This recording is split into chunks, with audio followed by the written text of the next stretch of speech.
Hello YouTube. ഇന്നത്തെ video 390യുടെയാണ്. 390യുടെ ഒരു 5000 kilometres ഒരു ഷോർട്ട് ടേം റിവ്യൂ ചെയ്യാമെന്ന് വെച്ചു. അപ്പോൾ വണ്ടിയെക്കുറിച്ച് തന്നെ തുടങ്ങാം. വണ്ടിയുടെ സ്പെക്കും കാര്യങ്ങളൊക്കെ എല്ലാവർക്കും അറിയുന്നത് തന്നെയാണ്. 373cc സിംഗിൾ സിലിണ്ടർ ബീസ്റ്റ് തന്നെയാണ് ഇവൻ. ചില സമയത്ത് പേടിപ്പിച്ച് കളയും. 43 bhp peak power at 9500 RPM. Peak torque വന്നിട്ട് 30 Nm ഓഫ് ടോർക്കാണ് അറ്റ് 7250 RPM. പിന്നെ അസിസ്റ്റഡ് സ്ലിപ്പർ ക്ലച്ചും റൈഡ് ബൈ വെയറൊക്കെയാണ് ഫീച്ചേഴ്സ്. ഡുവൽ ചാനൽ ABS ഉണ്ട്. അപ്പോൾ വണ്ടിയുടെ മെയിൻ ഫീച്ചേഴ്സ് ഇതൊക്കെ തന്നെയാണ്. ടയേഴ്സിൻ്റെ കാര്യം പറയുമ്പോൾ മെറ്റ്സ്ലേഴ്സിൻ്റെ ടയേഴ്സ് R17, ഫ്രണ്ടിൽ 54F'ും ബാക്കിൽ 66H റേറ്റിംഗ് ആണ് വരുന്നത്. ബ്രേക്സിൻ്റെ കാര്യം വരുമ്പോൾ ബ്രംബോ ബ്രേക്സ് ആണ്. 300mm and 230mm. 300mm 4 piston 4 pot കാലിപ്പറാണ്. ബാക്കിലത്തെ 230mm എന്ന് പറയുന്നത് സിംഗിൾ പോർട്ട് കാലിപ്പറാണ്. പിന്നെ സസ്പെൻഷൻ വന്നിട്ട് ഫ്രണ്ടിൽ WB Apexൻ്റെ 43mm USD ഫോക്സ് ആൻഡ് ബാക്കിൽ വന്നിട്ട് 10 സ്റ്റെപ്പ് അഡ്ജസ്റ്റബിൾ WP മോണോഷോക്ക് തന്നെയാണ് Apexൻ്റെ. ത്രോട്ടിലിൻ്റെ കാര്യം പറയുമ്പോൾ റൈഡ് ബൈ വെയർ ആയതുകൊണ്ട് തന്നെ കൈ കൊടുത്തു കഴിഞ്ഞാൽ പുല്ല് പോലെ കയറുന്ന വണ്ടിയാണ്. ഇതിപ്പോൾ 4K RPM അല്ലേ, ജസ്റ്റ് 3K RPM.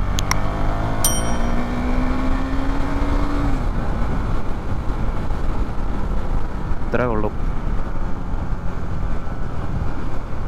പതുക്കെ പോകാമെങ്കിൽ പതുക്കെ പോകാം, പൊത്ത് പോകണമെങ്കിൽ പൊത്തും പോകാം. ഓക്കെ, അപ്പോൾ വണ്ടിയുടെ സ്പെക്കും കാര്യങ്ങളൊക്കെ അത്രേ ഉള്ളൂ. വണ്ടിയുടെ പോസിറ്റീവ് സൈഡ് എന്ന് പറയുന്നത് അതിൻ്റെ പവർ തന്നെയാണ്. നെഗറ്റീവ് സൈഡ് അതിൻ്റെ ലോ ആൻഡ് ടോർക്കും. പവർ എന്ന് പറഞ്ഞാൽ അമാനുഷിക പവർ എന്ന് പറഞ്ഞാൽ വൺ പവറാണ്. നമുക്ക് ആവശ്യത്തിനും അപ്പുറം പവറുണ്ട്. പറഞ്ഞ പോലെ ടോർക്ക് ഇത്രയും ഉണ്ടെങ്കിലും ലോ എൻഡ് വരുമ്പോൾ അല്പം ലോ ആണ്. കാരണം എന്ന് വെച്ചാൽ ഒന്ന് നേരത്തെ പറഞ്ഞ പോലെ അതിന് വേണ്ടിയിട്ടുള്ള വണ്ടിയല്ല, പെർഫോമൻസ് ഓറിയൻറ്റഡ് ആയിട്ടുള്ള വണ്ടിയാണ്. അപ്പോൾ ഈ ലോ ആൻഡ് ടോർക്ക് മോശം എന്ന് പറയുമ്പോൾ നമുക്ക് ഈ ട്രാഫിക്കിലൊക്കെ നിൽക്കുമ്പോൾ ഭയങ്കര ബുദ്ധിമുട്ടായിരിക്കും. വളരെ പതുക്കെയൊക്കെ മൂവ് ചെയ്യുന്ന ട്രാഫിക് ആണെങ്കിൽ നമ്മൾ ഭയങ്കരമായിട്ട് ബുദ്ധിമുട്ടും. കാരണം എന്ന് പറഞ്ഞാൽ ജസ്റ്റ് സെക്കൻഡ് ഗിയർ ഇടാൻ പോലും പറ്റില്ല, ഫസ്റ്റ് ഗിയറിൽ തന്നെ പോകേണ്ടി വരും. കാരണം സെക്കൻഡ് ഗിയറിൽ ഇട്ട് കഴിഞ്ഞാൽ അണ്ടർ റെവാവും, നോക്കിങ് ഉണ്ടാവും. അതുകൊണ്ട് സെക്കൻഡ് ഗിയർ തൊടാൻ പറ്റില്ല, വണ്ടി ഓഫാനുള്ള ചാൻസ് ഉണ്ട്. നോക്ക് ചെയ്ത് ഓഫായി പോകും. 1000 കിലോമീറ്റേഴ്സ് വരെ വണ്ടി അല്പം ഹാർഡായിരുന്നു. അതായത് ഗിയറൊക്കെ ഇത്രയും സ്മൂത്ത് ആയിരുന്നില്ല, ഗിയറൊക്കെ ഇടാൻ അല്പം ബുദ്ധിമുട്ടായിരുന്നു. 300mm സിംഗിൾ റോട്ടർ ആണെങ്കിൽ പോലും ഈ ഫ്രണ്ട് ബ്രേക്കിൽ വരുന്ന ബൈറ്റ് എന്ന് പറയുന്നത് അസാധ്യ ബൈറ്റാണ്. നമ്മളൊരല്പം സ്പീഡിൽ പോയാലും നമുക്ക് ബ്രേക്സ് നമ്മുടെ കൂടെ ഉണ്ട് എന്നൊരു കോൺഫിഡൻസ്, വളരെ വലിയൊരു കോൺഫിഡൻസാണ് നമുക്ക് കിട്ടുന്നത് ഇതിന്. ഗിയർ ഷിഫ്റ്റിംഗ് കുറേ കൂടെ സ്മൂത്തായിട്ടുണ്ട്. എടുത്ത സമയത്തിന് അപേക്ഷിച്ച് ഗിയർ ഷിഫ്റ്റിംഗ് കുറച്ചുകൂടെ എന്ന് പറഞ്ഞാൽ നല്ല രീതിയിൽ സ്മൂത്തായിട്ടുണ്ട്. നേരത്തെയൊക്കെ ഈ എടുത്തടിച്ചൊരു സൗണ്ട് ഉണ്ടായിരുന്നു ഗിയറൊക്കെ ഇടുമ്പോൾ. ഇപ്പോൾ അങ്ങനത്തെ ഒരു സൗണ്ടില്ല, പക്ഷേ ഉണ്ട്. അത് നമ്മൾ കറക്റ്റ് RPMൽ ഗിയർ ഇടാത്തപ്പോൾ വരുന്നൊരു സൗണ്ടാണ്. പക്ഷേ ഇപ്പോൾ അത് വളരെ കുറഞ്ഞിട്ടുണ്ട്. നമ്മൾ അപ്പ് ഷിഫ്റ്റ് ചെയ്യുമ്പോഴും ഡൗൺ ഷിഫ്റ്റ് ചെയ്യുമ്പോഴും, പ്രത്യേകിച്ച് ഡൗൺ ഷിഫ്റ്റ് ചെയ്യുമ്പോൾ നമ്മൾ റെവ് ചെയ്തിട്ട് ഡൗൺ ഷിഫ്റ്റ് ചെയ്യുക. അപ്പ് ഷിഫ്റ്റ് ചെയ്യുമ്പോൾ നമ്മൾ മിനിമം ഒരു 4K RPMന് മുകളിൽ കയറിയിട്ട് അപ്പ് ഷിഫ്റ്റ് ചെയ്യുക. അല്ലാതെ അപ്പ് ഷിഫ്റ്റ് ചെയ്യാൻ നോക്കുകയാണെങ്കിൽ ഒന്ന് റെവ് ചെയ്തിട്ട് അപ്പ് ഷിഫ്റ്റ് ചെയ്താൽ മതി. ആ ഒരു സൗണ്ട് ഉണ്ടാവില്ല, കുറച്ച് സ്മൂത്തായിട്ട് വണ്ടി ഷിഫ്റ്റ് ആയിക്കോളും. ഒരു 4-5 RPM ഒക്കെ കയറിയിട്ടാണ് നമ്മൾ അപ്പ് ഷിഫ്റ്റ് ചെയ്യുന്നതെങ്കിൽ വണ്ടി വളരെ സ്മൂത്തായിട്ടാണ് ഷിഫ്റ്റ് ആകുന്നത്. പക്ഷേ നമ്മൾ ഡൗൺ ഷിഫ്റ്റ് ചെയ്യുമ്പോൾ കഴിവതും നമ്മൾ റെവ് ചെയ്തിട്ട് ഡൗൺ ഷിഫ്റ്റ് ചെയ്യുക.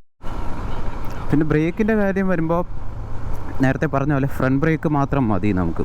ബാക്ക് ബ്രേക്ക് ജസ്റ്റ് ഒരു അസിസ്റ്റൻറ്റിനെ പോലെ നിൽക്കുന്നു എന്നുള്ളതേ ഉള്ളൂ.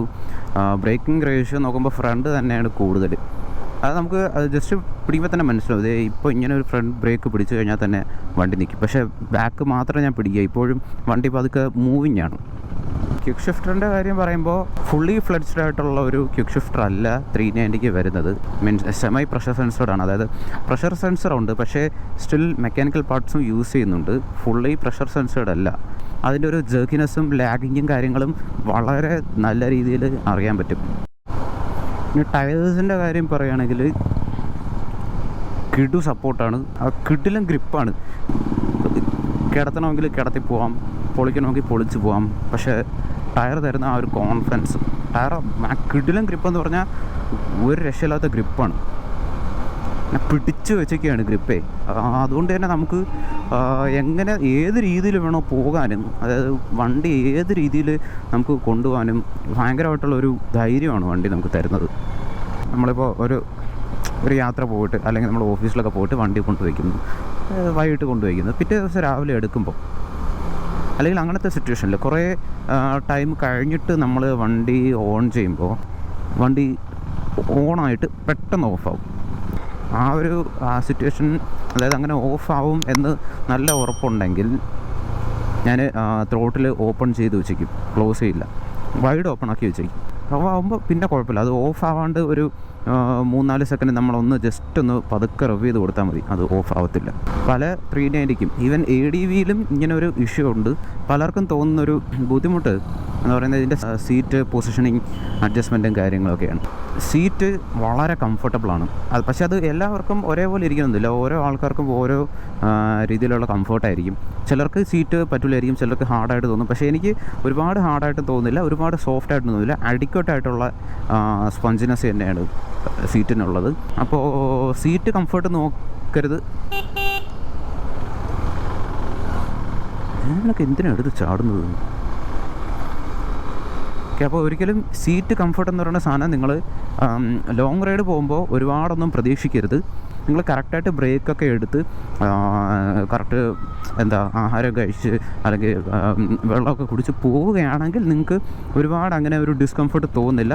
ഇനി എല്ലാവരുടെയും മനസ്സിലുള്ള ചോദ്യം മൈലേജ് ആയിരിക്കും. മൈലേജ് ഞാൻ ടാങ്ക് ടു ടാങ്കോ ഒന്നും നോക്കിയിട്ടേ ഇല്ല. മൈലേജ് നോക്കിയല്ല ഞാൻ ഈ വണ്ടി ഓടിക്കുന്നതും. പക്ഷേ ഇതിൽ ആക്ച്വലി നിങ്ങൾക്ക് കാണാൻ പറ്റുമെന്നറിയില്ല, 32.6 കാണിക്കുന്നുണ്ട്. ഞാൻ ഒരു ട്രിപ്പിന് ട്രിപ്പ് സെറ്റ് ചെയ്ത് പോയായിരുന്നു. ഏതോ ഒരു ട്രിപ്പിന് ഒരു വാക്ക് ഞാൻ സെറ്റ് ചെയ്ത് പോയായിരുന്നു. അപ്പോൾ അതിൽ ആവറേജ് ഒരു 32.8 ഒക്കെ കാണിച്ചായിരുന്നു. അപ്പോൾ എൻ്റെ ഊഹം ശരിയാണെങ്കിൽ അറ്റ്ലീസ്റ്റ് ഒരു 28 ആവറേജ് എങ്കിലും എനിക്ക് കിട്ടുന്നുണ്ട് എന്ന് തന്നെയാണ് ഞാൻ വിശ്വസിക്കുന്നത്. അപ്പോൾ മെയിൻലി നമുക്ക് എടുത്തു പറയാൻ പറ്റുന്നതെന്ന് പറഞ്ഞാൽ, നിങ്ങൾ എങ്ങനത്തെ ഒരു റൈഡറാണ്, നിങ്ങൾ പൊത്തു പോകുന്ന റൈഡറാണെങ്കിൽ നിങ്ങൾക്ക് മൈലേജ് കുറവായിരിക്കും. അതുകൊണ്ട് തന്നെ മൈലേജ് നോക്കിയാണ് നിങ്ങൾ എടുക്കുന്നതെങ്കിൽ യു ആർ റോങ്. മൈലേജ് എപ്പോഴും ഒരേപോലെ ഇരിക്കില്ല. മാക്സിമം ഒരു 28 എങ്ങാനും കിട്ടുമായിരിക്കും. പലരും 30-32 ഒക്കെ കിട്ടുന്നു എന്ന് പറയുന്നുണ്ട്. ഒരുപാട് റിവ്യൂസിൽ ഞാനത് കണ്ടിട്ടുണ്ട്. പക്ഷേ അത് എത്രത്തോളം സത്യമാണെന്നൊന്നും അറിയില്ല. പിന്നെ ഉള്ളത് മെയിൻ്റനൻസും കോസ്റ്റും കാര്യങ്ങളൊക്കെയാണ്. ഓക്കെ, മെയിൻ്റനൻസിൻ്റെ കാര്യം പറയുകയാണെങ്കിൽ അത്യാവശ്യം കോസ്റ്റ്ലി ആണ്. സാധാരണ വാഷും ചെക്കപ്പൊക്കെ ആണെങ്കിൽ നമുക്ക് വലിയ കുഴപ്പമില്ല, നമുക്ക് അഫോർഡബിളാണ്. പക്ഷേ നമ്മൾ ഈ മെയിൻ സർവീസിനൊക്കെ പോകുമ്പോൾ പോക്കറ്റ് അല്പം കീറാനുള്ള ചാൻസ് ഉണ്ട്. ഫസ്റ്റ് സർവീസിന് വലിയ കുഴപ്പമില്ലാത്ത എമൗണ്ടാണ്. സെക്കൻഡ് സർവീസിന് അതിനേക്കാളും കൂടും.